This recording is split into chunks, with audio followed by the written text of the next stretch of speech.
ఊరి చివరిలో హ్మ్. ఆహ్, భూమి కొనాలా?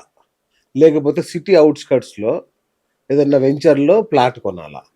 ఏది తొందరగా డబ్బులవుతది? ఏది సేఫ్? మీకు వ్యవసాయం చేసే లేకపోతే సిటీలో కొనండి. అచ్చా! వ్యవసాయం చేయాలనుకుంటే ఊర్లో కొనండి. ఓకే.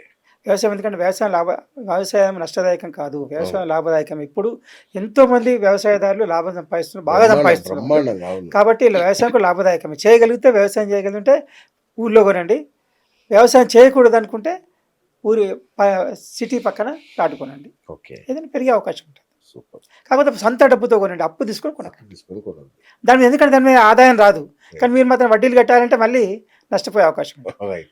సార్ హోమ్ లోన్ అనేది అసెటా? లయబిలిటీయా? హోమ్ దీనివల్ల లోనే పేదవాళ్ళవుతామా మనం? చెప్తానండి. ఇప్పుడు మీకు హోమ్ లోన్ అనేది 50,00,000 కొంటారు. అవును. 80,00,000 వాల్యుయేషన్ పెంచి 60,00,000 లోన్ తీసుకోనుకోండి అది లయబిలిటీ అవుతది. ఓకే. అలా కాకుండా 50,00,000 30,00,000 లోన్ తీసుకొని 20,00,000 సొంత కంట్రిబ్యూట్ చేసుకోండి అది ఎసెట్ అవుతది.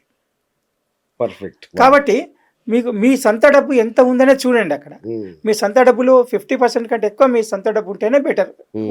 హోమ్ లోన్‌కెళ్ళినప్పుడు. అచ్చచ్చ! ఇవ్వలేకపోతే నెక్స్ట్ ఒక 2 ఇయర్స్ అవుతా కొనండి. అర్జెంట్ ఏముంది? ఇప్పుడే కొనాలని ఏం తొందర లేదు. ధరలు పెరిగితే ఎప్పటికైనా పెరుగుతాయి. అప్పటికి కూడా దొరుకుతాయి. దొరికని అవకాశం సమస్య లేదు. హ్మ్. మీరు ఒక 5 సంవత్సరాలు చూస్తే ఇప్పుడు రేట్ డబ్బులైనా అదైనా సేమ్ అవుతుంది మీకు. ఆ!